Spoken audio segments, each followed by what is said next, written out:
संविधान को लेकर चर्चा हो रही है। संविधान हमारा रक्षा कवच है, हमारी ढाल है, ये अखिलेश यादव कहते हैं। लेकिन साथ ही सरकार ये भी कहती है कि समाजवादी पार्टी की कथनी और करनी में बहुत अंतर है। संविधान को लेकर बातें तो बड़ी बड़ी करते हैं, लेकिन संविधान की मूल भावना से बहुत दूर है समाजवादी पार्टी। अभिषेक जी देखिए, धन्यवाद आपका। और क्योंकि जब बात अगर इन चीजों की कही जाती है तो मुझे लगता है कि संविधान की जब बात करते तो आखिर संविधान को बदलने की बात कौन कर रहा था। आपने देखा कि चुनाव में कैसे इनके यहाँ के जो प्रतिनिधि थे, कैसे उन्होंने ही आखिर ये भ्रमजाल फैलाया, उन्होंने ही इन बातों को कहा, हमने तो सिर्फ उसको आगे बढ़ाया। और आखिर भारतीय जनता पार्टी अगर इतना ही कर रही थी तो वो क्यों नहीं कर पाई चीजों को। अब देखिए, संविधान की खूबसूरती देखिए कितनी अच्छी है कि जिन लोगों के ऊपर भारतीय जनता पार्टी आरोप लगा रही थी भ्रष्टाचार के और बाकी चीजों पे, आज वो भारतीय जनता पार्टी के साथ सरकार में सम्मिलित हैं। कितनी खूबसूरती है। आप उनके ऊपर अरबों करोड़ों रुपए के आपने आरोप लगाए, उसके बाद वो जाकर के दूसरे प्रदेशों में आपके साथ सरकार बनाए, वहीं से आपके पास संख्या का बाहुबल भी आया। अब आप बात करते हैं क्योंकि आदरणीय अखिलेश यादव जी हमेशा से पीड़ितों की बात करते हैं, पीडीए की बात करते हैं, तो हम उसी पे आगे बढ़ते हैं। अगर देखिए, संविधान की खूबसूरती उसी से आती है कि हर एक वर्ग को उसका न्याय मिलना चाहिए, उसका हक मिलना चाहिए। आखिर क्यों नहीं मिलना चाहिए। भारतीय जनता पार्टी, अभी हमारे मित्र ने, बड़े भाई ने ये बात कही कि धर्म की बात करती है। धर्म की बात तो आप भाई, भारतीय जनता पार्टी धर्म के नाम पे पेटेंट लेकर के शुरू से चलती रही है। आखिर इन चीजों पे धर्म को क्यों आड़े में लेकर के आते हैं। आप लोगों के विकास के बारे में क्यों नहीं सोचते हैं। जो लोग पीछे रह गए उनको आगे के बारे में लाने के लिए क्यों नहीं आगे बढ़ते हैं। जो आप डंके की चोट पे कहते हैं, जब आदरणीय अखिलेश यादव जी ने उत्तर प्रदेश के लिए इतने काम किए थे तो उन कामों को आप आगे बढ़ाने की जगह पर उस पर रोक क्यों लगा दिया। बहुत सारी चीजें हैं कहने के लिए, लेकिन भारतीय जनता पार्टी को परपंच करना है और आडंबर परोसना है, ये उनका मूल नैतिक कार्य है। उसी पे वो आगे बढ़ते हैं ताकि लोगों को भ्रमित करके रखें और जनता जनार्दन तक पूर्ण रूप से बात को आना पाए। ठीक है, लेकिन इतना भी याद रखिए कि अगर धर्म के नाम पर हो रही सियासत को लेकर अगर आप सामने वाली पार्टी पे कीचड़ उछालेंगे तो समाजवादी पार्टी मुस्लिम तुष्टीकरण किस तरीके से चुनावों में जीत पाने को लेकर करती आई है और कैसे एक खास वर्ग को खुश करने की कोशिश करती आई है, फिर इतिहास के पन्ने पलटेंगे तो उसका भी जिक्र होगा। राकेश शुक्ला जी, संविधान, ठीक है, बोलिएगा सर, बोलिएगा। पूर्णिमा जी, देखिए, जब आपने जो वक्तव्य दिया उसके अकॉर्डिंग मैंने उस चीज को अपना पक्ष रखा और मुझे लगता था इस प्रश्न का उत्तर भारतीय जनता पार्टी अगर देती तो ज्यादा बढ़िया रहता। अगर पूर्णिमा मिश्रा जी, नहीं सर, जब राजनीति की चर्चा, क्यों नहीं सर, क्यों नहीं, बताइए जरा मुझे क्यों आप नहीं, एक मिनट नहीं अभिषेक जी, अगर आपको लगता है, सुनिए सर, एक जर्नलिस्ट होने के साथ साथ ना मैं एक सिविलियन भी हूं, वोट देने का अधिकार रखती हूं, उत्तर प्रदेश से आती हूं, तो आपका MY समीकरण और उस पर आपके द्वारा की गई राजनीति सर मुझे मत बताइएगा। अभिषेक जी, मैं सिर्फ आपको एक संविधान को मानने वाला क्या एक आम वर्ग का व्यक्ति नहीं हो सकता जो मैं हूं।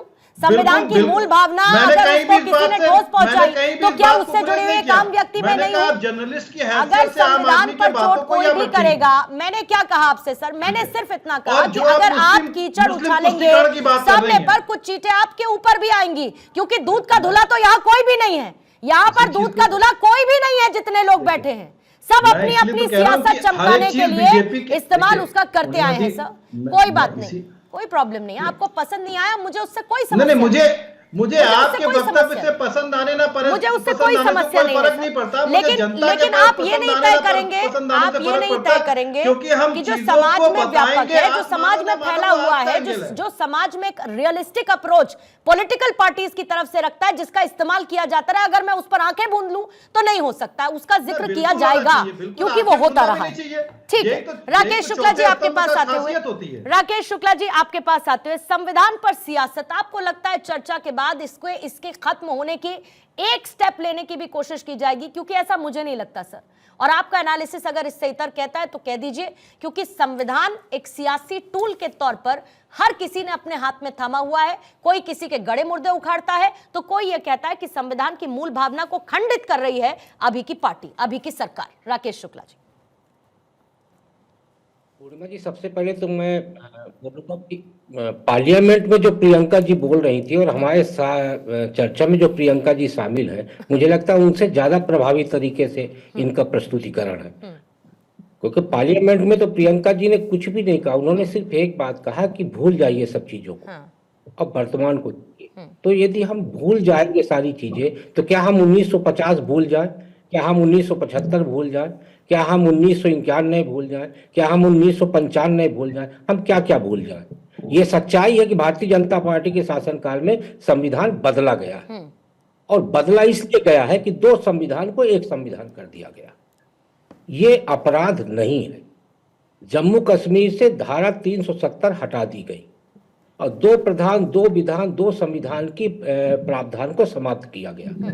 यदि हम इतिहास को भूलने की बात की जाती है, तो हम इतिहास को इतना जल्दी नहीं भूल सकते। यदि हम सारा इतिहास भूल जाएंगे तो वर्तमान में हम नहीं जी पाएंगे, क्योंकि हमारा जो भविष्य है वो इतिहास पे ही गढ़ा जाएगा। इतिहास से सीखते हुए ही हम आगे का भविष्य गढ़ पाएंगे। इसलिए इतिहास को भूलने की बजाय हमें इतिहास से सीखना चाहिए। हमें ये जानना चाहिए कि हम 106 बार संशोधन किए हैं। 2014 से 24 के बीच में सिर्फ 4 संशोधन हुए। महिला आरक्षण पे हुआ, EWS पे हुआ। मेरा सिर्फ ये कहना है कि एक दूसरे पे तोहमत लगाने की बजाय और संविधान को सीधे सीधे मानना चाहिए कि संविधान हमारा सम्मान बढ़ाता है दुनिया में, और संविधान हमारा अभिमान है। इसलिए संविधान का मान बढ़ाने की जिम्मेदारी सबकी है। और आप जो कह रही है एकदम सही है, इसे राजनीतिक टूल नहीं बनाना चाहिए। मैं तो सिर्फ इतना कहूंगा कि जिन लोगों को कहा जा रहा है कि लोकसभा चुनाव के पहले उन्होंने कहा था कि संविधान हम बदल देंगे, उनकी पार्टी में क्या हैसियत थी? यदि हम मान के चले कि सरकार के 4 प्रमुख चेहरे, प्रधानमंत्री नरेंद्र मोदी जी, अमित शाह जी, रक्षा मंत्री आपके राजनाथ सिंह जी, और केंद्रीय सड़क परिवहन मंत्री नितिन गडकरी जी, ये चारों जो हैं, क्या इनकी तरफ से संविधान में संशोधन की बात की गई? नहीं की गई। कांग्रेस के अंदर भी बहुत सारे लोग बहुत सारी बातें करते हैं। भाई मणिशंकर अय्यर बात करते हैं तो किनारे हो जाता है। मैं ये कहता हूँ भारतीय जनता पार्टी के यदि कोई व्यक्ति बात करता है वो गंभीर नहीं है। उसी तरह जिस तरह मणिशंकर की तरफ से पाकिस्तान पे बात की जाती है तो हम उसको गंभीरता से।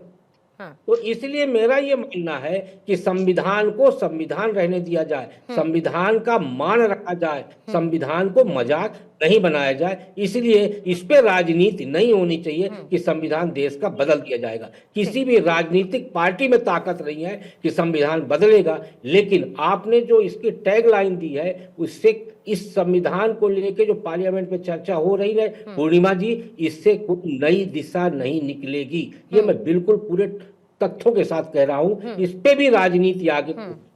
ठीक है सर।